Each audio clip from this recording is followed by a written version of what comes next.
It's like complaints, bro. Vice is about to be finished. Bye bye, man. collapsing. Once estimated to be worth almost $6 Ugh, billion, another video Vice is by now being Moon, man. slammed If by y'all its fucking major with this, investors you know what I mean? If you're fucking with the videos, man, dislike, comment, subscribe. Love it. I love y'all big sexies. Let's get into the fucking video. Oh, if you want to watch the streams live, by the way, because I'm streaming this live right now, bro. I'm one take Drake, nigga. I don't do this. You know, I clip it up sometimes, you know what I mean? But majority of the time, I'm live. I like to keep the energy here. I like to keep that shit smiling, you know what I mean? So sometimes we get into little, you know what I mean? Sometimes I get on Omegle too. I keep that one low key. But you can see on the knee high low. Subscribe to that and then subscribe to knee high lows. It's knee high low, but with an S at the end. Don't be type in. like Disney, who claim that their investments in Vice are now completely worthless. Which isn't much of a surprise considering the huge drop in quality of Vice's content, and as a result of this, Vice is failing to hit any of its expected revenue goals. In fact, the main content on Vice is now flopping. The key journalists and founders behind Vice's golden years have now abandoned ship, and it seems like the passion behind Vice is just completely dead. Which begs the question, what went so wrong for Vice? Well, weirdly, it was almost destined from the start. You see, Vice always relied on its edgy content to bring in viewers. It was the core of Vice's entire business model. It's fair to say that back in the 90s, the media was nothing close to what it is today. And back then, Vice was actually way ahead of the curve. Being founded back in 1994, Vice would pride itself on reporting stories that were actually on the cutting edge of what was deemed socially acceptable in society. The magazine would publish topics ranging from anti-establishment pieces, political hit jobs, drug romanticization, and even articles like The Vice Guide to Shagging Muslims. I'm not gonna lie, Vice, but I'll even let you know now. I wanted to do a magazine cover for Vice because I'm a photographer and shit like that. They have some very iconic magazines. Like Vice has been doing it for years, man. They're just whack now, bro. Why you gotta be so whack? Do you need help? Like I have some people who can help you. You know, my girl Ruth. She's a, you know what I mean? She's a marketing girl. You know me, I can help you with some of the photos and shit like that. You know, if you need some music, some new people to put you on. Got my boy Cosmo. You know what I mean? If you need something, let me know, Vice.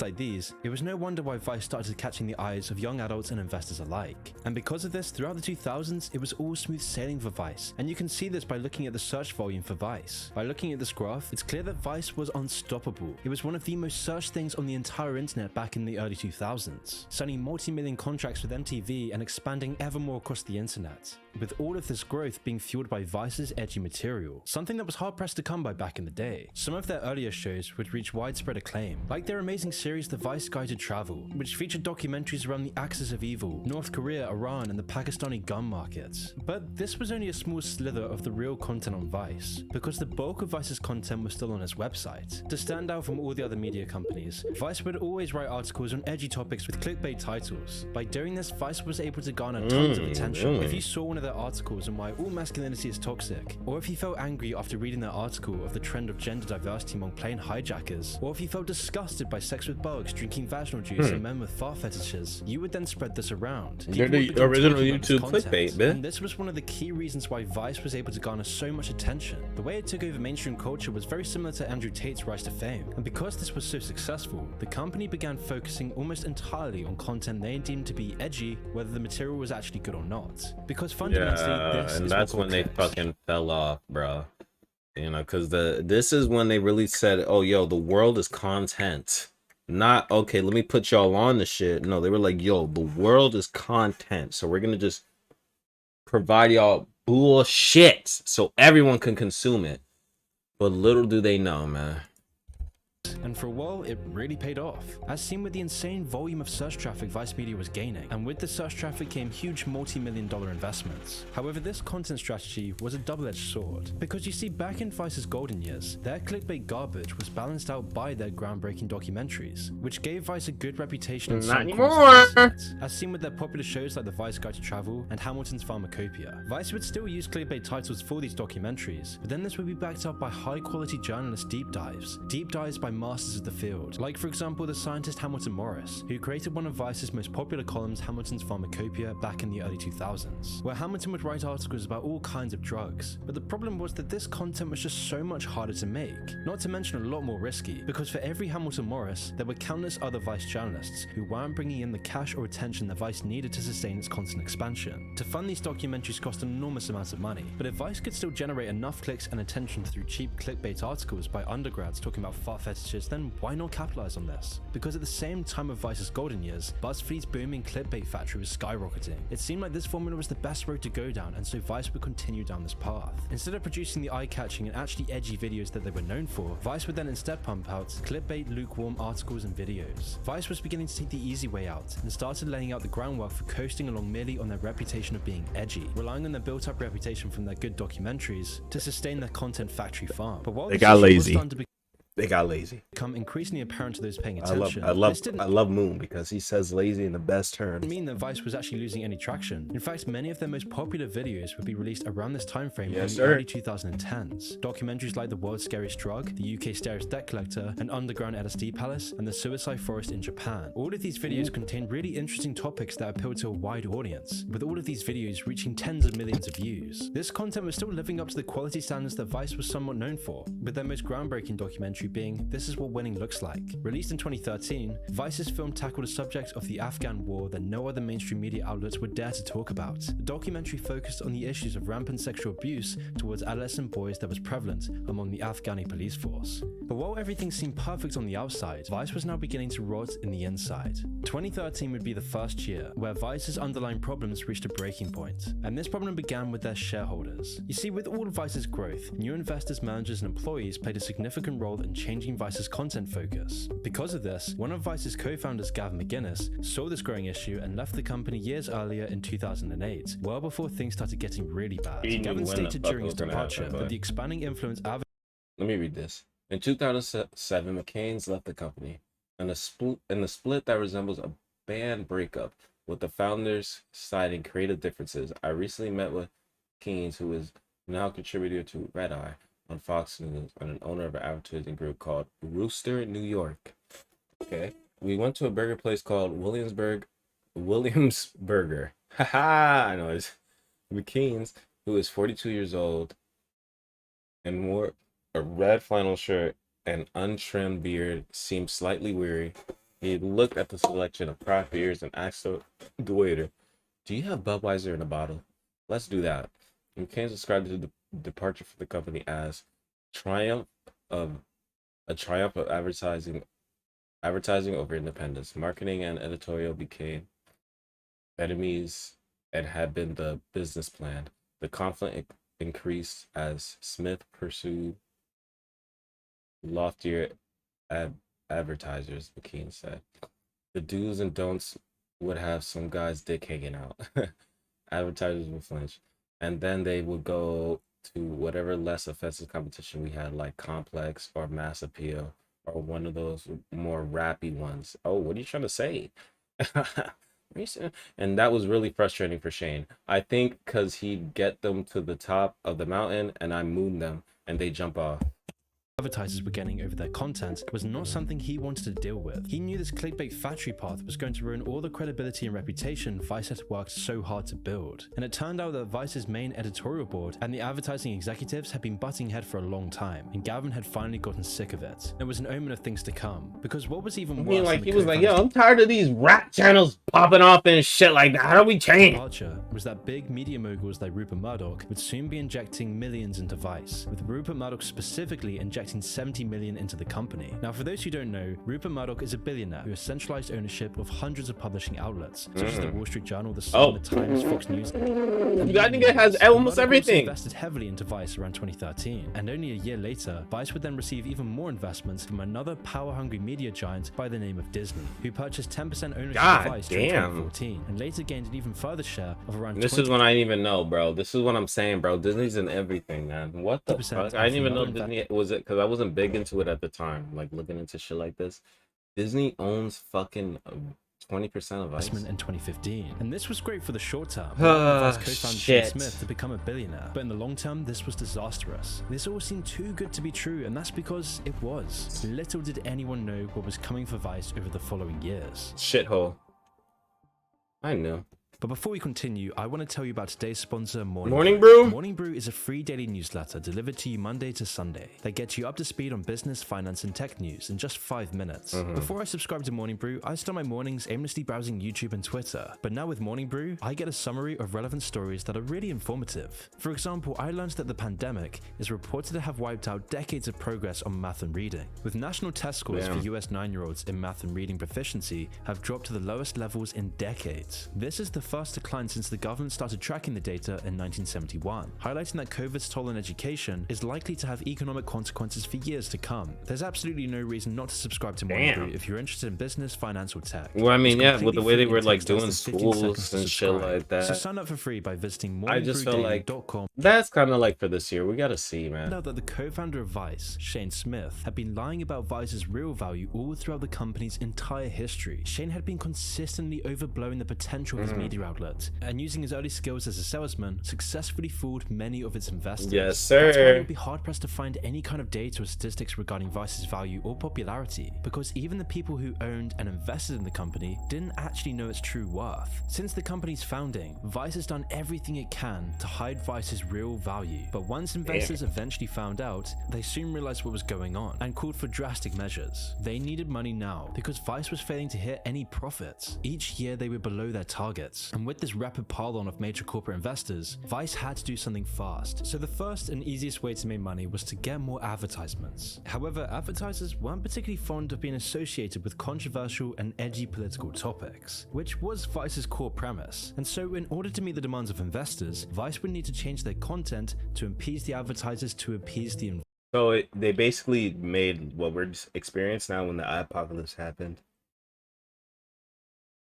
Clickbait, that's not really clickbait. It's kind of shit fake clickbait, and you'll see it right now. Investors. So Vice's first move would be to sanitize their content, and it was this kind of short-term thinking that would be detrimental to Vice. Instead of journalism that was priding itself as being on the edge of what was socially acceptable, Vice was now getting sanitized by the investors who were supposed to be helping the company succeed. They wanted some Although money. by posting these cleaner videos, Vice wasn't getting the same kind of positive reception that their older videos received. So much so that a lot of people started asking questions about it. Many began asking why the Vice they once knew was now getting bombarded with dislikes, seemingly out of nowhere. From 2015 onwards, there were forum posts after forum posts discussing the fall of Vice's content. They went from making genuinely good documentaries from dangerous locations to overhyping ordinary stories to try and get more viewers. I really liked the content. It was good and hard-hitting, but then it all went to shit.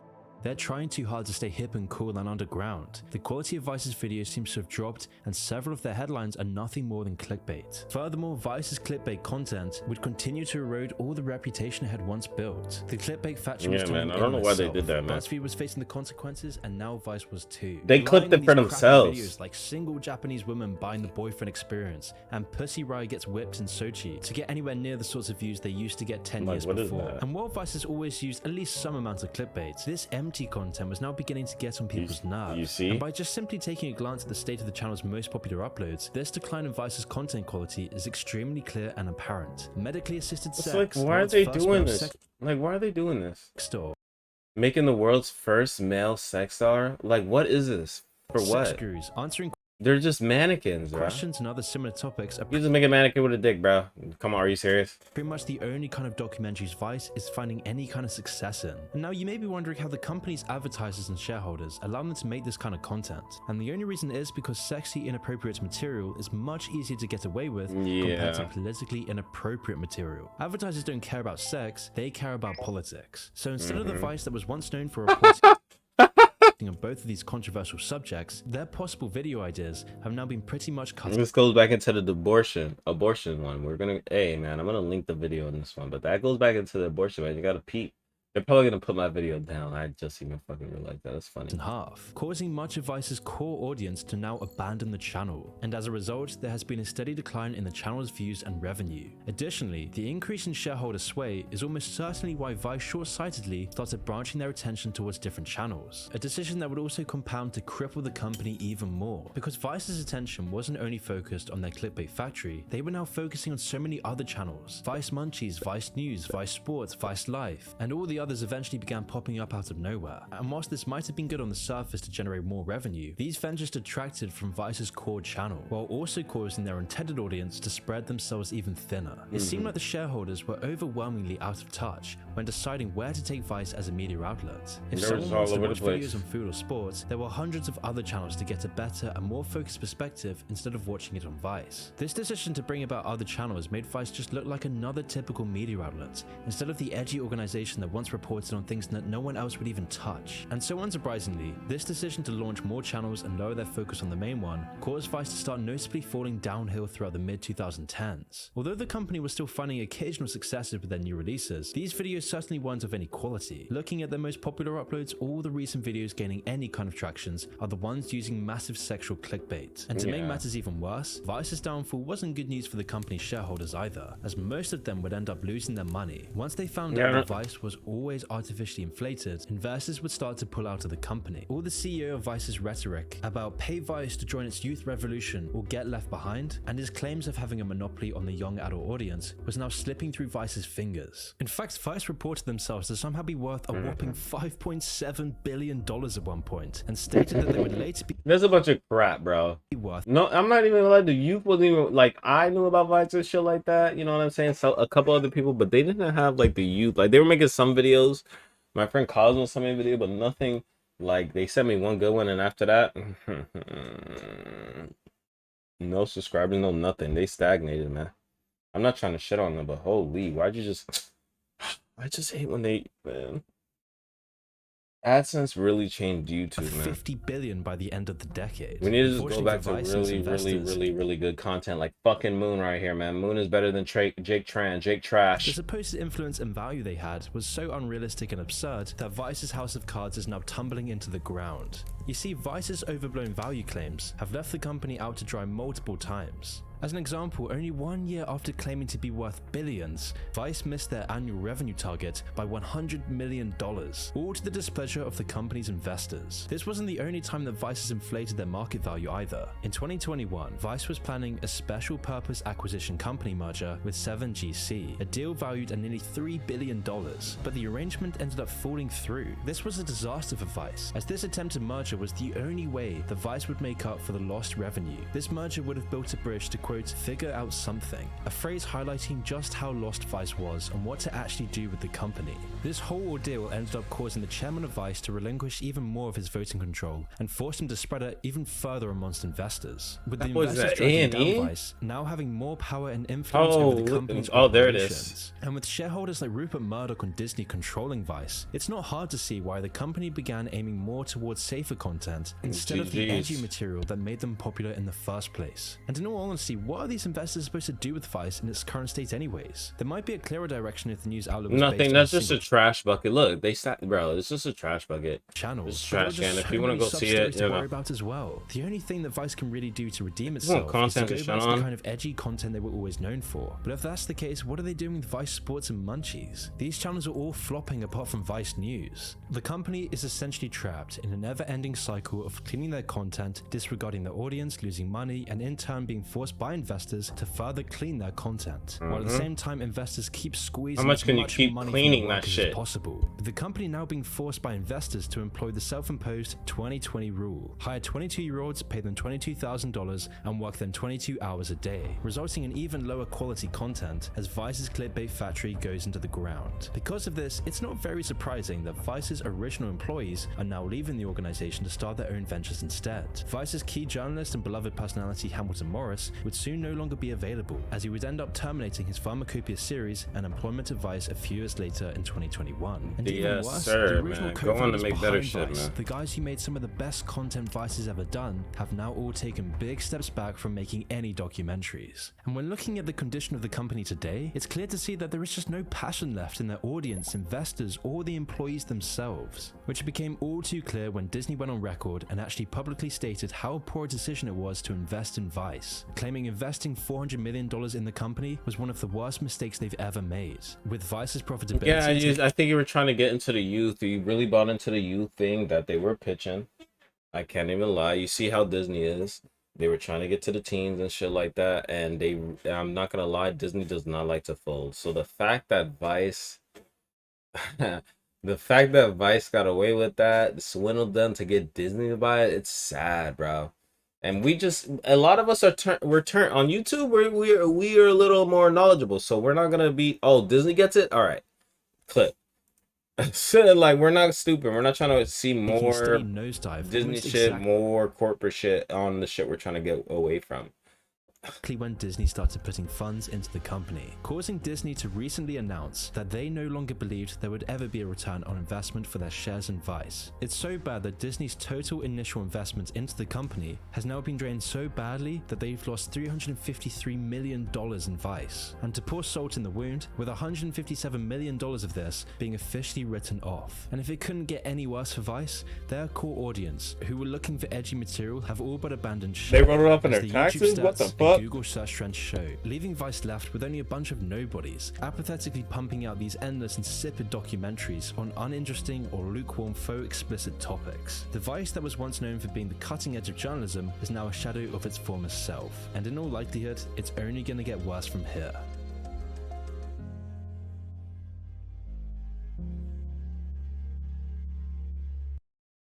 If you're enjoying the video, go like and subscribe to Moon right here, man. I don't feel like I added enough to really, like, you know what I mean, enjoy the walkthrough and shit like that. I just kind of wanted y'all to vibe and see the fucking fall off of this company that I really fuck with right here, Vice. They really just fucking folded, man.